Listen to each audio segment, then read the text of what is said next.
여러분, 성경의 인물들을 보면 하나님께서 하나님이 쓰시기 전에 꼭 광야에서 훈련시키셨던 것을 볼 수가 있죠. 광야의 시간이라는 것들이 있었어요. 모세 같은 경우도 마찬가지지요. 모세 같은 경우에는 40일이라는 시간 동안 하나님께서 시내산에 부르셔서 하나님의 말씀을, 그리고 하나님이 계신 그 셋째 하늘에 있는 성전을 보여주시면서 이 땅의 모형으로 성전을 짓도록 하시는 이런 일들이 있었죠. 그렇게 해서 정말 구약 성경의 기초가 되어지는 율법을 하나님께서 기록하도록 하셨어요. 그 외에 많은 대언자들 같은 경우에는 하나님께서 그 시대마다 그때마다 하나님이 부르신 대언자들에게 말씀을 주시고 그 말씀을 대언토록 하셨고, 그래서 우리 구약 성경에 보면 율법과 대언자, 대언의 말씀, 이 두 가지로 구약 성경에 되어 있는 부분인 거예요. 그럼 신약 성경은요, 우리가 잘 아는 것처럼 예수님이 이 땅에 오셔서 어떠한 삶을 사셨는가에 대한 복음서의 기록들이 있지만, 그 다음에 사도행전부터 그 이후의 모든 성경은 서신서라고 해서 이 땅의 교회들을 위한 말씀, 엄밀히 따지면 구약 성경은 제가 늘 말씀드리지만 이스라엘 백성들을 위한 말씀인과 동시에 교회의 모든 예수님이 왜 우리가 유일하게 믿어야 되는 메시아인지를 알려주는 그 근거로서, 우리의 신앙의 모든 하나의 본과 근거로서 하나님께서 주신 말씀이 바로 구약의 말씀이에요. 그렇지만 이 땅에 살아가는 교회, 현재 이 땅에 세워져서 살아가는 교회 성도들을 위해서 주신 말씀은 서신서의 말씀이에요. 그러면 우리는 구약 안 봐도 됩니다. 이건 절대 아닙니다.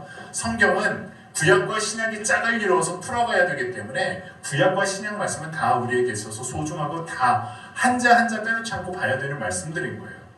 제가 그런 부분에 있어서 여러분들에게 이런 좀 주의사항도 드리고 싶어요. 요즘 우리가 보는 성경에 보면 빨간 줄로 되어 있는 거 있어요. 뭐죠? 예수님이 말씀하셨다라고 되어 있는 거. 그러면 그거는 예수님이 말씀하셨으니까 더 중요하고 나머지의 검정글씨는 안 중요합니까? 절대 아닙니다. 절대 아니에요. 성경의 어떤 것, 한글 한 획이라도 하나님께서 이 모든 말씀을 모으셨고 하나님께서 기록하게 하셨어요. 그래서 성경의 역사를 보면요, 성경은 먼저 하나님께서 이 성경을 기록하시기 위해서 하나님의 이 사람들을 부르시는 그 부르심의 과정들이 있고, 그렇게 해서 모세도 그렇고 많은 대언자들도 그렇게 부름을 받아서 성경이 기록되어지는 과정들이 있었고, 뿐만 아니라 또 어떻게 돼요?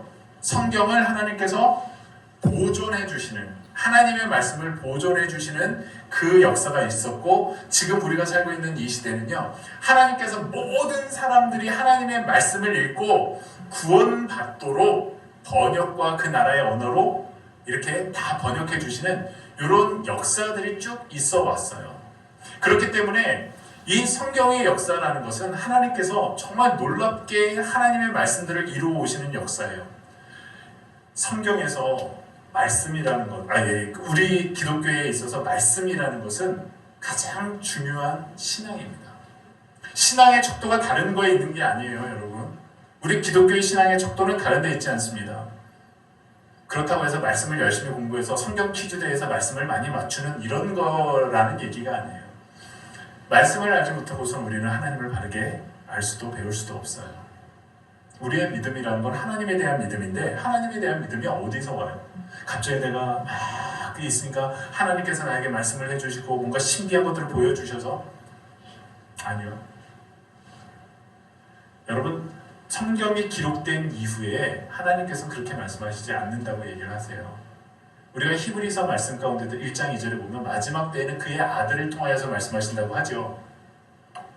더 이상 이제 말씀이 66권의 성경으로 기록된 이후에 하나님께서는 맨 마지막에 뭐라고 얘기를 하냐면, 이 말씀에 누구라도 무엇인가를 더하면 그 사람에게 내가 재앙을 더할 것이고, 이 말씀에서 무엇인가를 빼면 그 이름을 생명책에서 제하여 버리겠다라고 경고하세요.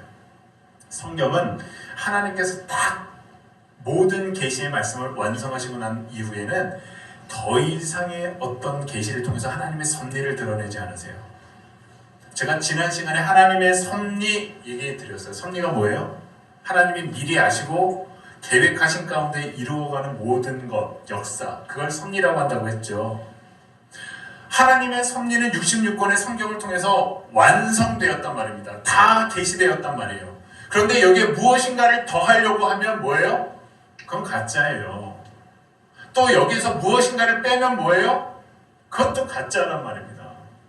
그렇기 때문에 우리는 성경을 바르게 알아야지만 하나님의 모든 역사가 이런 거구나. 그리고 우리 개개인의 삶도 어떻다고 그랬습니까? 하나님의 미리 아심을 통하여서 우리가 다 모든 삶이 하나님께서 인도해 주시는 것 안에 가고 있다. 그래서 사도 바울이 뭐라고 얘기를 해요?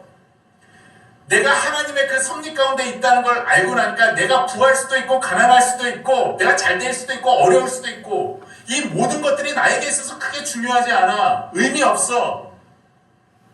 내게 능력 주시는 자 안에서 내가 이 모든 것들을 이길 수 있어. 환경이 나를 변화시키지 못해. 요 말씀이 빌립보서 4장 7절 8절 말씀이라고 말씀드렸죠. 12, 13절 말씀이라고 말씀드렸죠.